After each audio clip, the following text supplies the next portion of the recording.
잘 주무셨습니까? 마지막 시간입니다.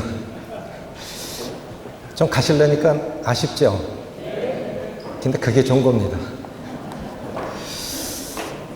이렇게 부족한 형제를 불러주시고 또 말씀을 잘 들어주셔서 감사합니다. 또 여러 모양으로 사랑을 베풀어 주셔서 진심으로 감사를 드립니다. 짧은 시간이었지만 서울 북부교회 성도님들과 교제할 수 있는 시간을 주신 주님께 찬양을 드립니다. 요한일서 2장 12절부터 14절까지 제가 읽겠습니다.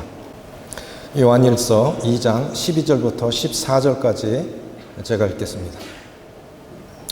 자녀들아, 내가 너희에게 쓰는 것은 너희 죄가 그의 이름으로 말미암아 사함을 받았으며, 아비들아, 내가 너희에게 쓰는 것은 너희가 태초부터 계신 이를 알았으며, 청년들아, 내가 너희에게 쓰는 것은 너희가 악한 자를 이겼음이라.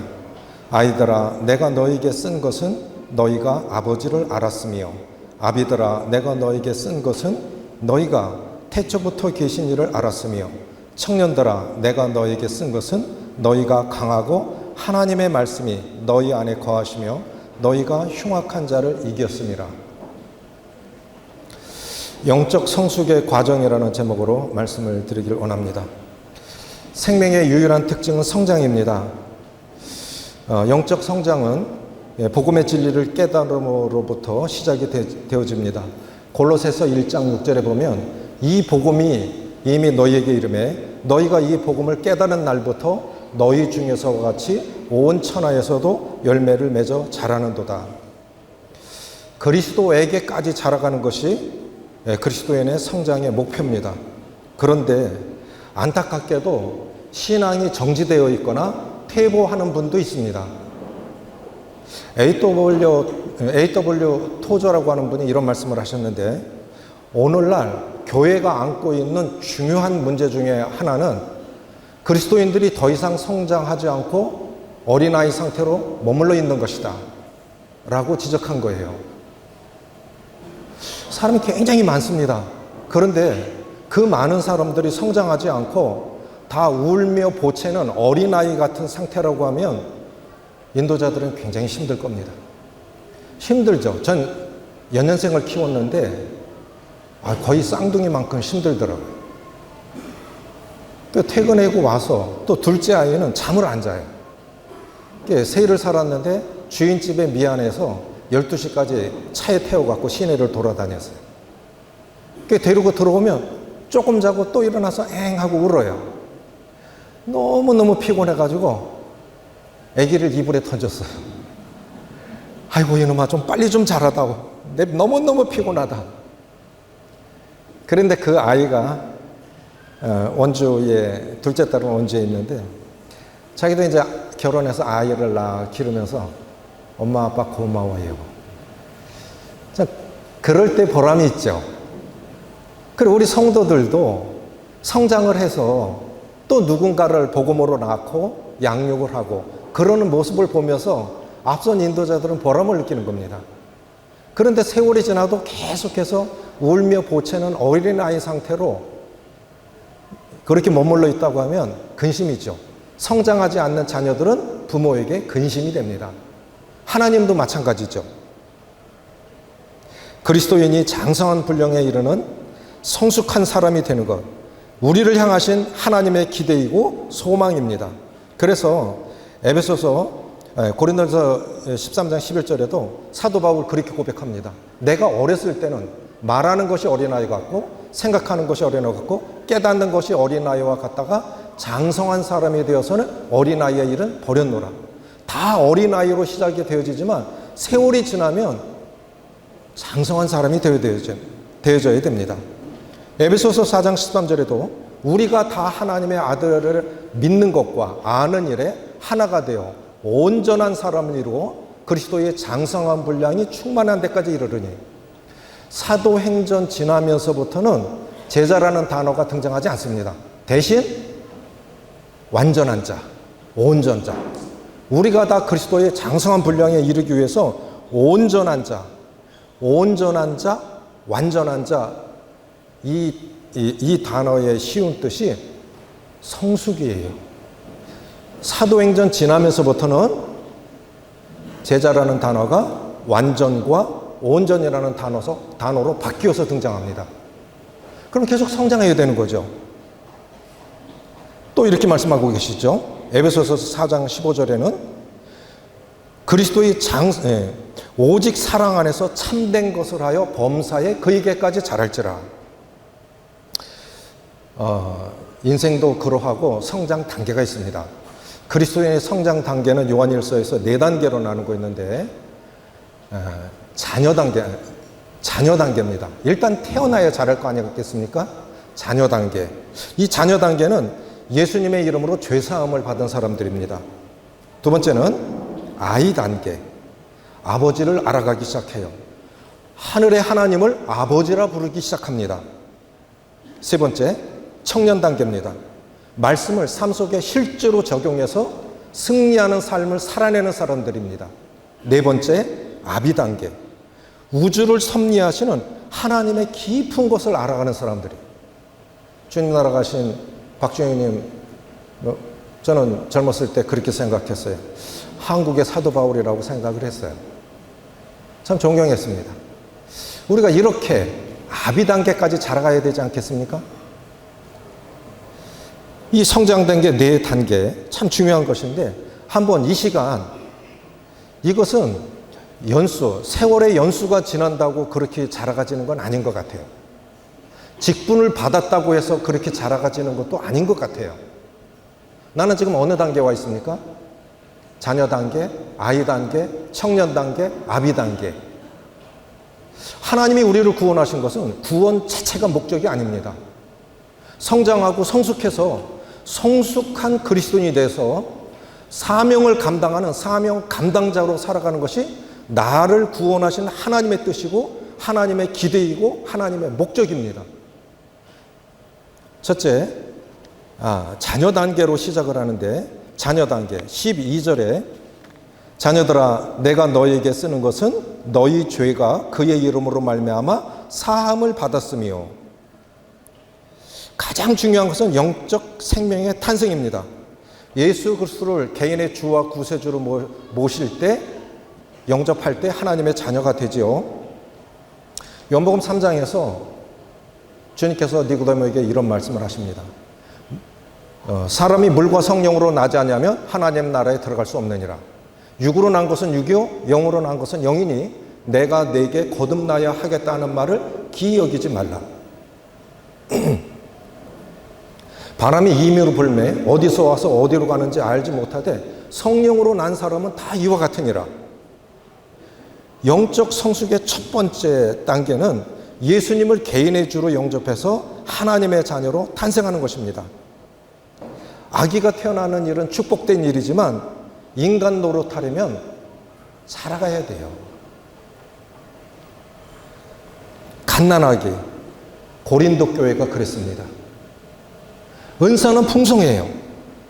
그런데 고린도 교회에 사도 바울이 1년 6개월간 고린도에 머물면서 양육했던 고린도 교회 은사는 풍성한데 사도 바울이 떠난 지 5년 지난 뒤에 고린도전서의 그 특징은 뭐냐? 너희에게 무엇이 있다.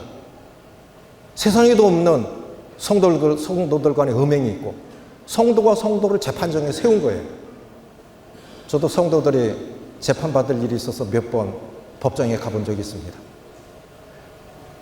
성도가 성도를 법정에 세운 거예요. 차라리 손해를 보는 게 낫지 않냐? 부끄럽지 않냐? 어떻게 교회를 가지고 법정까지 가냐? 이 고린도 교회가 그랬던 거죠. 분열이 일어났죠. 심지어 거짓 교리, 이단 교리가 들어와서 부활이 없다 하는 거짓 교리까지 들어옵니다. 사람은 많은데 은사는 풍성한데 교회 안에 많은 문제들이 일어난다. 다른 이유 없습니다. 미숙해서 그렇습니다. 그래서 성장하고 성숙하는 것이 정말 중요한 것입니다. 갓난아기들은 이런 특징들을 갖고 있습니다. 첫째, 영적인 것을 갈망하고 사모하는 마음은 있습니다. 아기가 다른 거는 못해도요 젖바는 힘은 있어요. 그렇죠? 생명의 본능입니다. 그러면 우리도 구원받은 성도들 다른 건 못해도요, 하나님 말씀 듣고 싶어 해요. 성도들 보고 싶어 해요. 가족을 그리워해요. 영적인 갈망은 있습니다. 두 번째, 근데 이 갓난아기들, 자녀들의 이 미숙한 상태의 두 번째 특징은 뭐냐면 사람들의 속임수와 잘못된 교리에 빠지기 쉽다고 하는 것입니다. 그래서 에베소서 4장 14절에 이는 우리가 이제부터 어린아이가 되지 아니하여 사람의 속임수와 간사한 유혹에 빠져 온갖 교훈의 풍조에 밀려 세상에 속하지 않게 하려 함이라. 미숙하니까 잘못된 교리에 빠지는 것입니다. 그래서 성도들을 바른 교리로 믿음을 굳건히 세워주는 것이 참 중요하죠. 이 세 번째 특징은 뭐냐면은 안정되지 않은 성향 때문에 한 가지 일에 집중하지 못해요. 요거 조금 하고 금방 실증 내죠. 아이들에게 아무리 비싼 장난감 사줘도 오래 못 갑니다. 맞죠?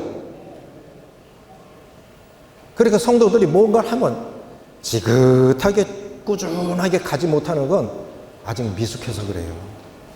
이 어린아이들의 특징이에요. 그럼 우리 자신을 한번 잘 살펴보십시오. 나는 지금 어느 상태인가? 중요한 것은 하나님의 사랑에는 미숙하든 성숙하든 하나님의 사랑에는 차별이 없어요. 하나님은 어린아이도 사랑하시고 어르신들도 사랑하십니다. 중요한 것은 자라가야 한다는 거예요. 세월이 지나면서 성숙해서 하나님의 사명을 감당하는 사명 감당자가 되는 것이 하나님의 우리를 구원하신 기대이고 목적입니다. 두 번째는 아이 단계입니다. 원주에는 6살, 7살 손주가 있고 대구에는 큰딸 아이가 쌍둥이 손녀들인데 5살이에요. 3살 땐가 4살 땐가 아기야 그랬더니 아가 이리 와 그랬더니 할아버지 나 이제 어린이야. 어린이 집단이거든요. 어린이 집단이에요. 할아버지 나 이제 아기가 아니고 어린이야. 자, 갓난아이가 조금 자라면 어린이집까지요. 그렇죠? 그래서 여기서 하신 말씀이 아이들아 그런 거예요. 갓난아기. 테크니온 그러죠. 근데 이제 아이가 된 거예요. 그래서 파이디온 그렇게 부릅니다. 아이들아. 조금 자랐어요. 아이들아. 내가 너에게 쓴 것은 너희가 아버지를 알았으며. 이제 조금 자라면 하늘의 하나님을 아버지라 부르기 시작해요. 근데 이 아이 단계가 굉장히 중요한 것입니다. 아이들의 특징은 뭐냐면 아빠 돈. 왜? 아이스크림 사 먹으려고. 저는 그 말이 굉장히 좋더라고요. 아, 얘가 벌써 돈이라는 걸 아는구나. 원주에 있는 큰손자는 지금 초등학교 1학년인데 한번 가면 세뱃돈이 아니라도 용돈을 줘요. 제가 5만 원 주거든요. 되게 좋아해요. 10,000원, 5만 원 차이를 알아요. 벌써 경제를 알아요. 아이들이요, 아주 옛날 사람하고 달라요. 아이들은 필요를 압니다. 파이디온이라는 아이라는 뜻은 성경적으로 따라해 보세요. 아직 경험이 부족한 사람. 이 사람들이 아이 단계입니다. 아직 경험이 부족해요. 주님을 사랑해요. 열정도 있어요. 그런데 아직 경험이 부족해요. 성경에 대해서 모르는 것이 너무 많고 영적인 경험에 있어서 모르는 것이 너무 많지만 분명한 것은 하늘의 하나님이 내 아버지라는 것을 압니다. 아이가 알면 얼마나 알겠습니까? 그러나 분명한 것은 자기 부모는 알아요. 어린아이의 특징은 뭐냐면 필요한 것을 기도에서 얻기 시작한다고 하는 거죠. 제가 1977년도 7월 달에 지금 수원교회들의 전신인 수원 북수동교회에서 침례를 받았습니다. 2학년 때인데 제 고향이 용인 남사입니다. 어느 날 아주 방탕하게 사시던 아버지가 어머니와 함께 이제 고향 일반 교회를 다니기 시작하는데 제가 장로교가 아니고 다른 교회를 나간다는 소식을 목사님이 들으신 것 같아요. 그런데 그 목사님이 참 이상한 목사님이에요. 한 집에서 다른 두 교회를 다니면 집이 망한다는 거예요. 아니, 종교가 달라서 뭐 불교 믿고 기독교 믿고 그러면 한 집안에 종교가 다르다고 그러면 집이 망한다는 말은 많이 들어봤는데 한 집에서 다른 두 교회를 다니면 망한다고. 목사님이 그런 거예요. 그러니까 이 순진한 우리 아버지가 뭐라 하냐면 너 장로교 안 다닌다며? 예, 장로교 아니에요. 그럼 학비 못 줘. 선언을 하신 거예요. 모르셔서 그런 거죠. 설명을 해도 안 돼요. 좀 분명한 생명이 있고 아버지는 아직 구원을 못 받으셨고 어떻게 합니까? 설명이 안 되는데. 그래서 수원으로 올라왔어요. 기도하기 시작했습니다. 기숙사비도 내야 되고 학비도 내야 되고 한 달 동안 기도를 하는데 제 평생에 그만큼 간절하게 기도해 본 적이 없어요. 그럼 이제 어떻게 하지? 아버지가 학비를 끊는다고 하면 신문을 돌려야 되나? 어떻게 해야지? 그럼 앞으로 어떻게 살아가지? 일생일대에 그만큼 간절하게 기도해 본 적이 없어요. 한 달을 기도했습니다. 하나님 살아계신다고 했는데 구하라 그러면 주신다고 했는데 찾으면 만나고 두드리는 자에게 열린다고 했는데 기도를 들으시는 하나님이라고 하셨는데 그 순진한 고등학교 2학년 학생이 한 달간 이 문제를 놓고 간절하게 기도했어요. 한 달 만에 처음이자 마지막으로 아버지에게 편지를 받았습니다. 한 줄, 학비까지 가라. 그게 처음이자 마지막으로 제가 아버지에게 받은 편지예요. 학비까지 가라. 제가 그때부터 세상에 겁나는 거 없었어요. 그래서 개척도 할 수 있었습니다. 두려운 게 없었어요. 기도를 들으시는 주여. 뭐든지 들어주시겠구나. 뭐든지 가능하겠구나. 이 하나님이라면. 그래서 겁나는 거 없고 두려운 거 없었습니다. 그래서 이 아이 단계가 왜 중요한 거냐면 아이 단계를 건강하게 거쳐야 청년 단계로 들어갈 수가 있습니다. 우리는 얼마큼 하나님을 경험해 봤습니까? 시편 34편 6절에 다윗의 고백이 그거 아닙니까? 너희는 여호와의 선하심을 맛보아 알지어다.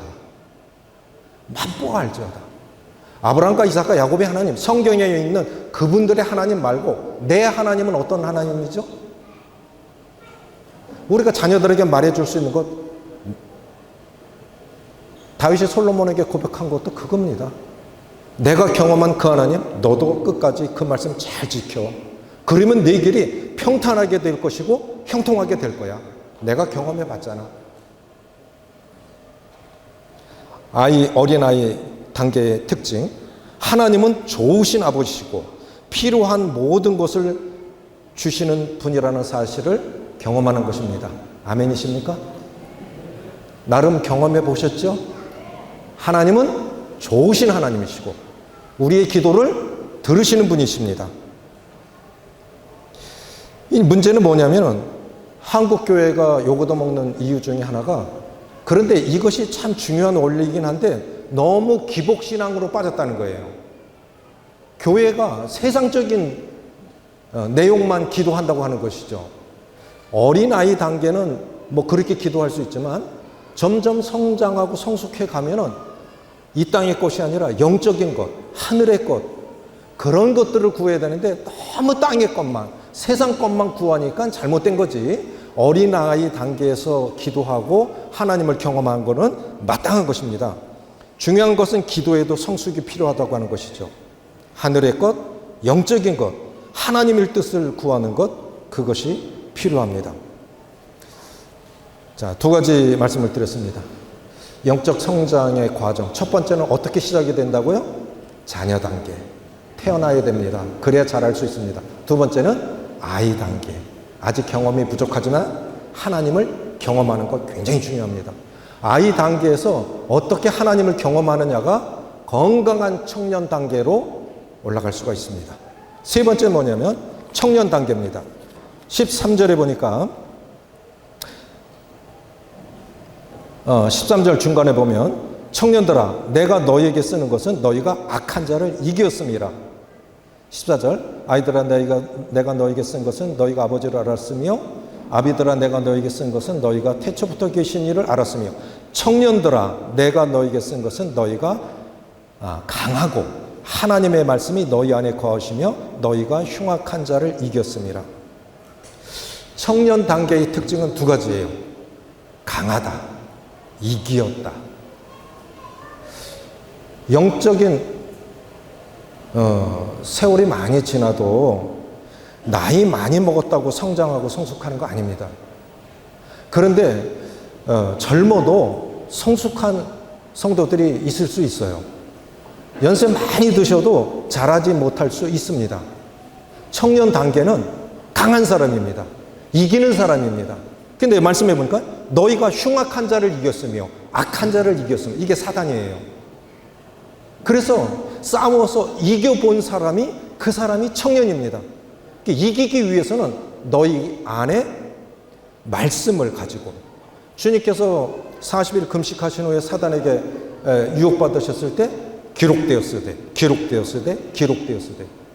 말씀을 품고 살았으니까 이길 수 있었던 거죠. 청년의 특징은 이렇습니다.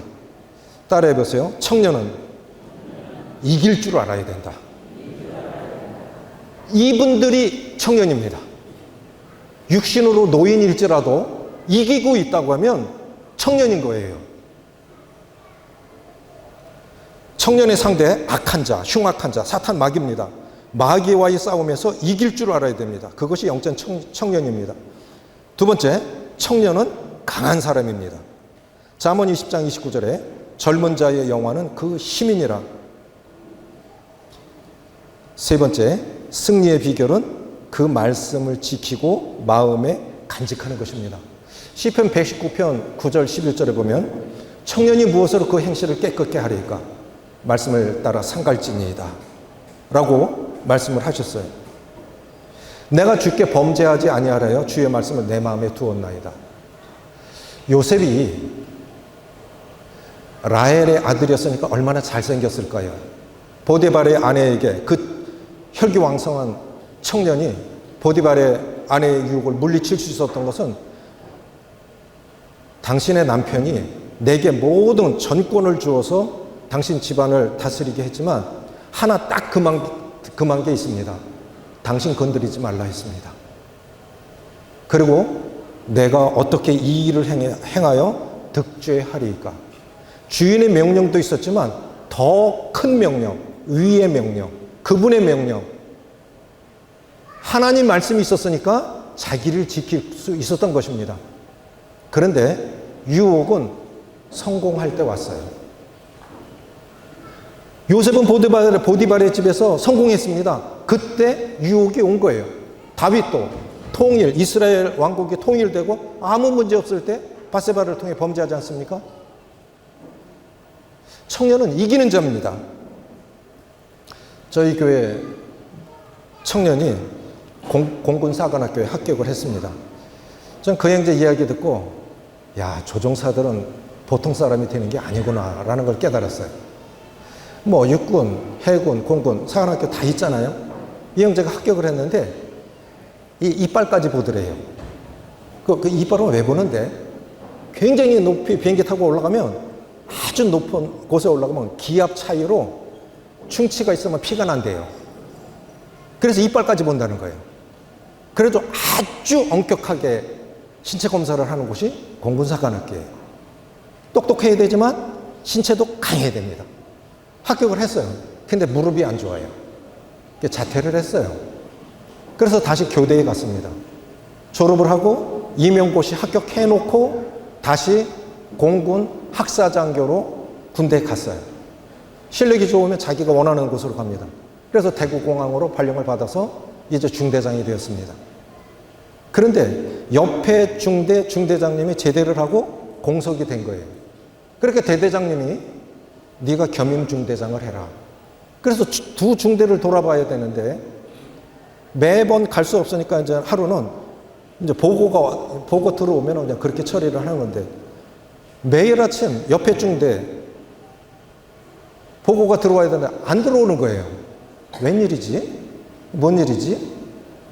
부하 보내서 알아봐 해도 되는데 자기가 직접 간 거예요. 가보니 보고가 올라와야 될 그 부사관이 스스로 목숨을 끊었어요. 어른도 아니에요. 청년이 그 험한 꼴을 봤으니 얼마나 충격을 받았겠습니까? 군대에서 이런 일이 일어나면 심각합니다. 자, 아내와 형을 불러서 확인을 시켜주고 자신도 헌병대 가서 조사받아야 돼요. 6개월간 이 소식을 들었을 때 청년들도 말도 안 걸었어요. 저도 들었지만 그런 말 하면 안 되니까. 이 형제가 엄청나게 충격을 받은 겁니다. 처음에는 원망을 했대요. 대대장이 원망이 되는 거예요. 왜 대대장님은 나에게 겸임중대장직을 맡겨서 이런 일을, 이런 꼴을 보게 하나. 하나님도 원망이 되는 거예요. 나는 아직 어린데 왜 이런 일을 저희에게 허락하십니까? 저희 교회는 수요일날에 청년들도 강단에 세웁니다. 이 형제가 6개월이 지나서 간증을 하는 거예요. 알고 있던 이 간증을 합니다. 처음엔 너무너무 힘들었습니다. 너무 하나님, 대대장도 원망이 되고 하나님도 원망이 되고 내가 뭘 잘못했다고. 원망이 됐는데 말씀을 읽으면서 감사가 됐습니다. 승리의 확신. 고린도전서 10장 13절 사람이 감당할 시험 밖에는 너희에게 당한 것이 없나니 오직 하나님은 미쁘사 너희가 감당하지 못할 시험을 허락하지 아니하시고 시험 당할 즈음에 또한 피할 길을 내사 능히 감당하게 하시느니라. 감당하지 못할 것 같으면 그런 시험 주시지도 않는다는 거죠.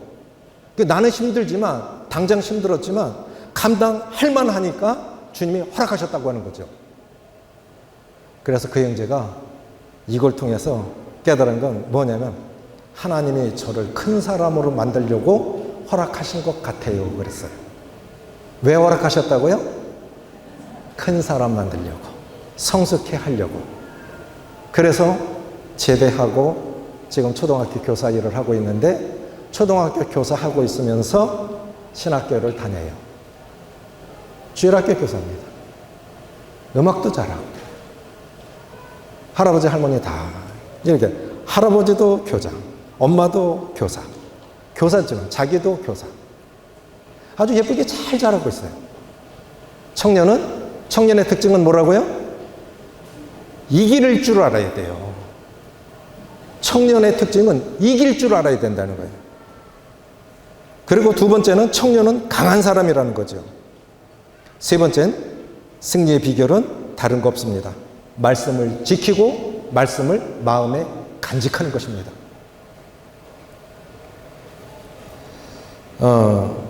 마틴 로이드 존슨이 이런 얘기를 했습니다. 다 넘어질 수 있다.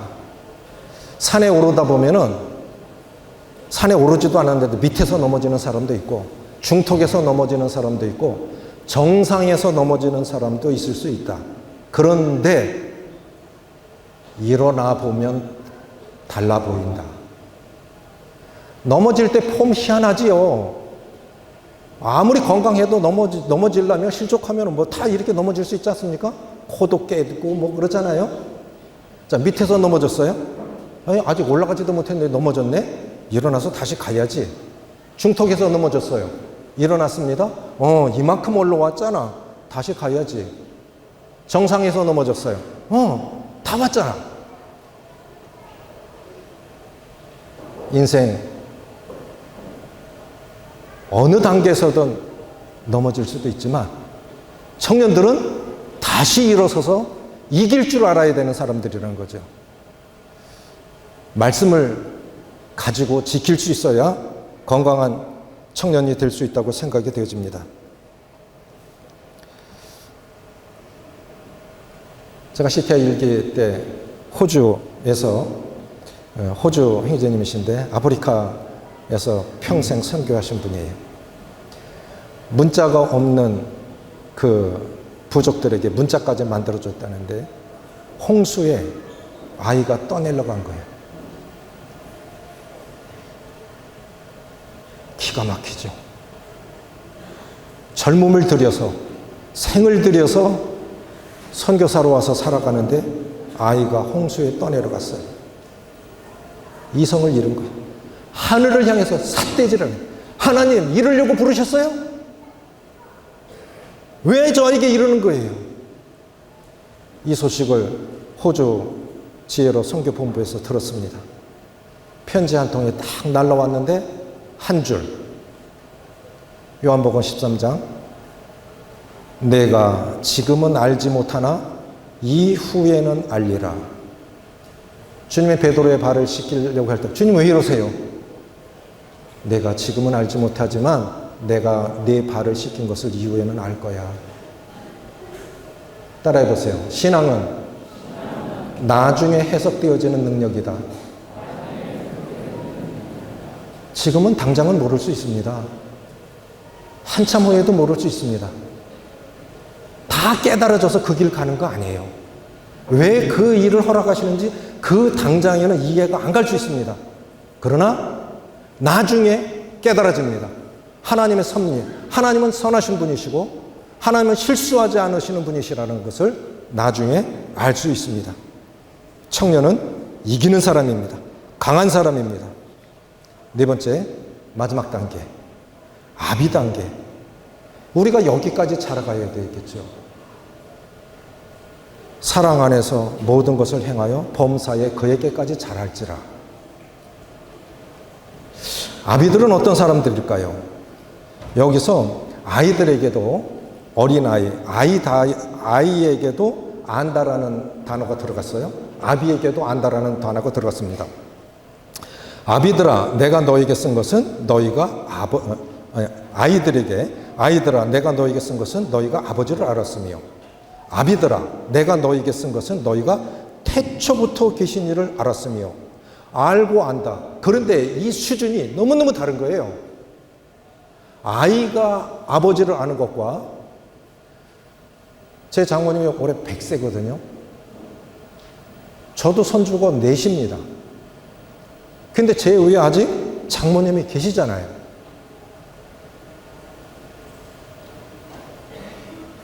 그래, 이 아비라는 거, 부모라는 거, 제가 느끼는, 저도 손주가 있고, 저도 부모인데 또 위에 부모가 아직 계세요. 그 제가 느끼는 부모라는 이 어감이 그냥 아기 한두 명 키우는 그 사람들이 아는 부모라는 것과 비교가 될까요? 인생을 많이 살아본 분들. 이 여기서 영적인 아비라고 하는 것은 하나님의 마음을 안다는 뜻입니다. 우주를 창조하시고 섭리하시는 그 하나님 마음을 어떨까? 내 마음, 네 마음도 아니고 하나님의 마음을 안다는 것이, 이것이 아비입니다. 알고 안다, 차원이 다른 알미지요.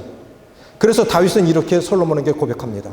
역대상 28장 9절에 다윗의 유언은 내 아들 솔로몬아, 내 아비의 하나님을 알고 온전한 마음과 기쁜 뜻으로 섬길지어다. 내 아비의 하나님을 알라. 아버지의 하나님, 어떤 하나님을 네가 봤지? 그 하나님 섬겨 라고 그렇게 고백하고 있는 것입니다. 영적인 아비는 하나님을 깊이 있게 경험한 사람, 또 영적인 자녀를 길러본 사람, 이런 사람들이 아비 단계에 이른 사람들입니다. 그래서 사도 바울도 고린도전서 4장 15절에서 그리스도 안에서 일만 스승이 있으되 아비는 많지 아니하니. 선생은 많아요. 교사 은사 가진 분들도 많고 선생은 참 많아요. 저는 어떨 때 부러워요. 잘 가르치는 분들 보면은 정말 부럽습니다. 근데 교사가 다 아비는 아니에요. 하나님 마음을 품은 사람들, 하나님 마음을 깊이 있게 이해하고 경험한 사람들, 그 사람들이 아비이고 영적인 자녀를 길러본 사람들이 아비입니다. 어느 날 우리 모두는 영적인 아비가 되어 있어야 합니다. 사도 바울은 고린도후서 11장에 이런 고백을 합니다. 내가 40에 하나 감암매 39대를 맞아본 거예요. 우리 형제님들 군대 가서 매 맞아본 적 있습니까? 저는 허벅지가 피가 나도록 맞아봤어요. 그것도 추석날 강변에 엎드려 뻗쳐 시켜놓고 때리는데, 엎드려 뻗쳐 시켜놓고 때리는 건 좋아, 맞으면 되는데 어버이 은혜를 부르면서 맞는 거예요. 근데 이게 아픈 것보다도 어버이 은혜 생각하니까 눈물이 철철 나. 매 맞으면서도. 그리고 때리고 나서는 또 라면은 왜 끓여주는데. 하여간 그렇게 맞고 컸어요. 이 하도 맞으니까 이게 허벅지가 터지는 거예요. 그걸 5번 맞았다고요? 여기 혹시 세월호 사건 때 배 타신 분 계십니까? 만약에 세월호 사건 때 그 배에 타셨던 분들은 다시는 배 안 타려고 그럴 거예요. 그런데 바울은 그렇게 파손당하는 걸 3번이나 했다고요? 선교 여행하면서 강야의 위협과 도적의 위협과 바다의 위협과 동족의 위협과 굶고 줄이고 못 입고 이 모든 것들은 고사하고 내 마음에 눌리는 것이 있으니 교회들을 염려하는 것이라. 따라해보세요. 교회를 염려하는 것이라. 이게 아비예요. 아비가 뭡니까? 교회가 잘 돼야 돼요. 내가 아니에요. 그 사람도 아니에요. 중요한 건 내가 아니고 그 사람도 아니고 교회가 잘 돼야 돼요. 그것이 아비예요. 사도 바울이 그래요. 이 모든 일은 고사하고 내 마음에 눌리는 것이 있으니 그 한 가지가 있으니 교회들을 염려하는 것이라. 교회들이 잘 됐으면 좋겠다. 교회들이 화평했으면 좋겠다. 성도들이 행복했으면 좋겠다. 그게 아비입니다. 나는 어떻게 돼도 괜찮아. 형제들, 자매들이 행복할 수 있다면 나는 어떻게 돼도 괜찮아. 이런 마음을 가진 분들이 그분들이 아비예요.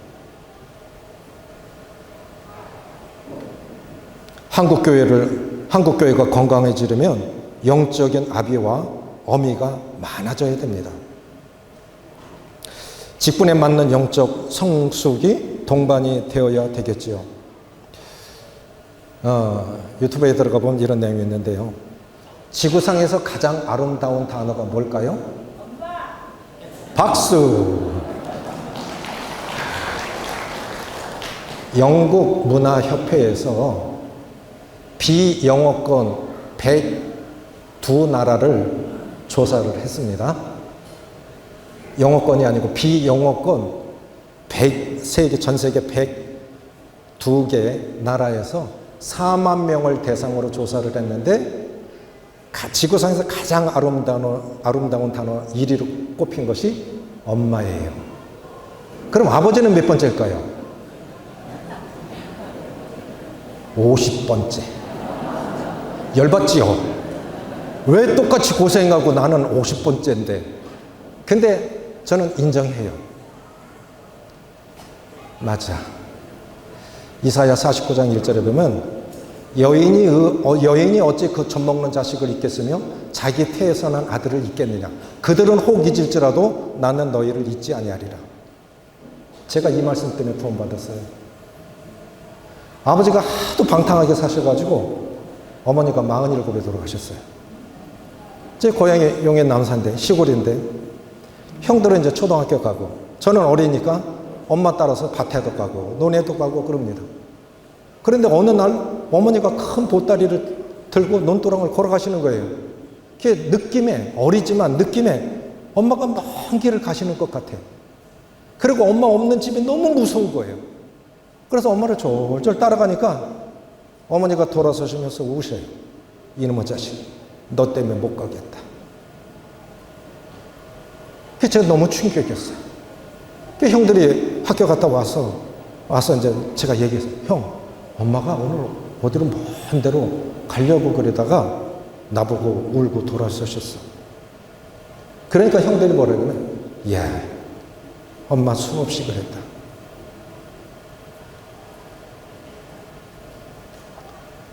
그래서